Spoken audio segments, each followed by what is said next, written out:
गांव की बहन में। फूलमती काकी, अंजलि दीदी के लिए शहर से फोन आया है, जल्दी से भेजो दुकान पे, नहीं तो फोन कट जाएगा। हाँ हाँ बेटा, अभी भेजती हूँ। अंजलि बेटा, तेरे लिए शहर से फोन है, सब काम छोड़ के जल्दी जाके सुन ले, नहीं तो फोन कट जाएगा। हाँ माँ, अभी जाती हूँ, जरूर मीनाक्षी दीदी का फोन आया होगा। हाय अंजलि। नमस्ते दीदी, मेरा मतलब हाय, कैसी हो आप? यहाँ तो सब ठीक है। मामा मामी कैसे हैं? तू कैसी है? मेरे तो एग्जाम्स होने वाले हैं, हर रोज कॉलेज जाना पड़ता है, lectures, extra classes, private coaching. ओ मैं तो इतना थक जाती हूँ, क्या बताऊँ। आपकी कॉलेज वाली बहन जी आपको इतना पढ़ाती है, तो घर कब जाती हैं आप दीदी? अरे नहीं नहीं, ये सब सिर्फ मेरी प्रोफेसर नहीं पढ़ाती, मैं अलग से दूसरे टीचर्स के पास भी पढ़ने जाती हूँ।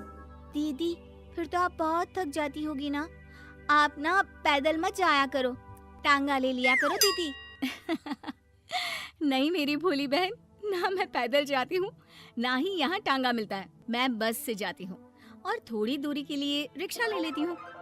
सच्ची? वहाँ पर टांगे नहीं बस चलती है? वाह, वो भी हर रोज? हमारे गांव में भी बस आती है, दिन में 2 बार। यही तो खास बात है शहर की, यहाँ बसें पूरा दिन दौड़ती हैं सड़कों पर, और सिर्फ बसें ही नहीं, कार, स्कूटर और ट्रक भी, और तो और थोड़ी दूरी पर तो हवाई जहाज भी है, जहाँ से हवाई जहाज आसमान में उड़ते हैं। अच्छा दीदी, मैं फोन रखती हूँ, बुआ जी फूफा जी को मेरा नमस्ते कहना। हाँ माँ, हम लोग शहर में क्यों नहीं रहते? बुआ जी, फूफा जी और मीनाक्षी दीदी तो शहर में ही रहते हैं। अरे क्योंकि तेरे बुआ जी की शादी शहर में हुई थी, इसलिए बेटा। शादी से पहले वो भी तेरे पापा और दादा दादी के साथ गांव में ही रहती थी। तो फिर माँ, मुझे शहर भेज दो ना, मैं भी शहर देखना चाहती हूँ। इतनी बार मीनाक्षी दीदी से शहर के बारे में सुन चुकी हूँ, अब मैं भी वहाँ जाकर देखना चाहती हूँ। बस आप मुझे शहर भेज दो। ठीक है, इस बार गर्मियों की छुट्टियों में कुछ दिन रह आना शहर, अपनी बुआ के घर। अब तो खुश ना? हाँ माँ, बहुत खुश। आप देखना मैं शहर जाके कितने मजे करती हूँ। अंजलि अगले दिन स्कूल जाती है और वहाँ अपने सारे दोस्तों को अपने शहर जाने की बात बताकर चिढ़ाती है। अरे श्रद्धा, शीतल, सरोज, तुम लोग इन गर्मियों की छुट्टियों में कहाँ जा रही हो? एकादशी वाले गांव के मेले में। हम तो दूसरे गांव में नानी के घर जाएंगे, उनका घर नहर के किनारे है, बड़ा मजा आएगा। हम इस बार कहीं नहीं जा रहे, बल्कि हमारे घर में रहने के लिए मेहमान आएंगे। और तू? अरे मेरा क्या है, मैं तो बस पास वाले शहर जा रही हूँ, अपनी बुआ जी के घर, वहीं रहूंगी कुछ दिन। तुम लोग चिंता मत करना, मैं चिट्ठी लिखूंगी तुम सबको वहाँ से।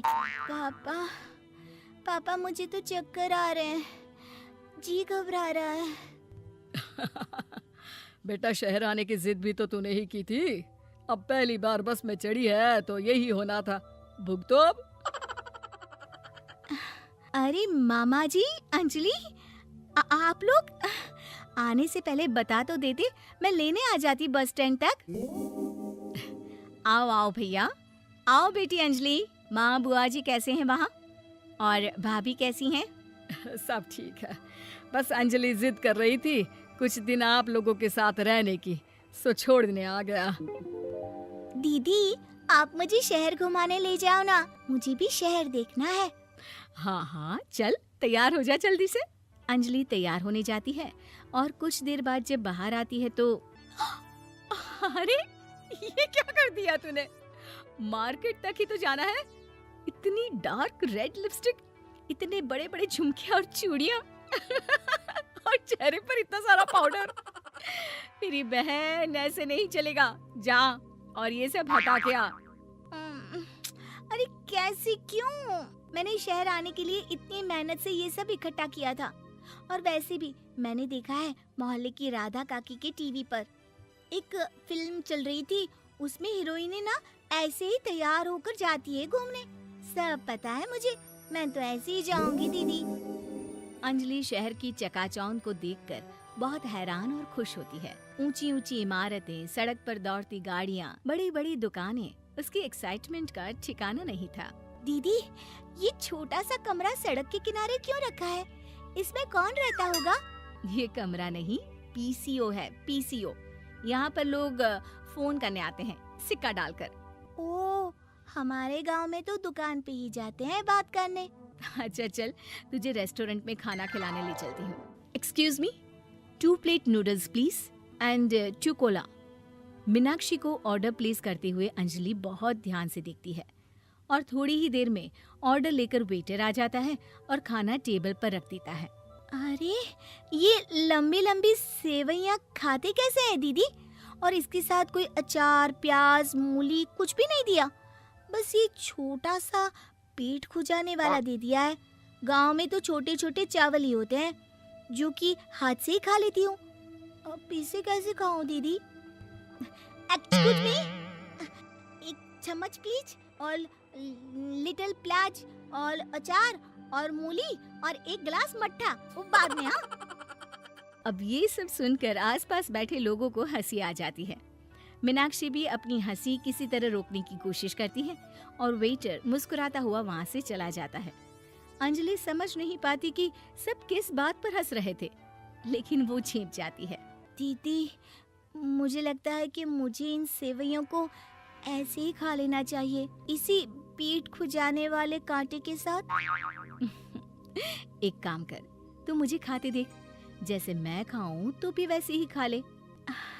ठीक है दीदी। अंजलि खाते खाते नूडल्स में सिरका ज्यादा डाल देती है, फिर ऊपर से नमक दानी से खेलते हुए काफी नमक भी अनजाने में छिड़क लेती है। अरे, ये क्या क्या खा लिया? अरे हाय हाय, कितना कड़वा है। पानी पानी, ये काला शरबत ही पी लेती हूँ।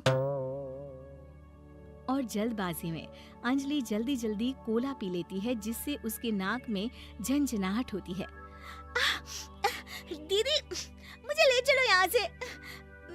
मैं ये सब शहरी खाना नहीं खा सकती। अब शर्म के मारे मीनाक्षी अपनी बहन को वापस घर ले जाती है और कहती है कि देख अंजलि, माना कि शहर और गांव एक दूसरे से बहुत अलग है, लेकिन इसका मतलब ये नहीं कि हमेशा शहर ही बेहतर हो और उस वजह से हमें वो सब करना पड़े जो हम नहीं कर सकते। शहर में सहूलतें तो हैं ही, पर चुनौतियां भी हैं। हम जहाँ भी रहें, हमें कभी अपने आप को कम या ज्यादा नहीं समझना चाहिए। और किसी भी नई जगह में ढलने में समय लगता है, उसके लिए तुम्हें दूसरों की नकल करने की कोई जरूरत नहीं है। बेटा, घूम लिया शहर या अभी और घूमना है?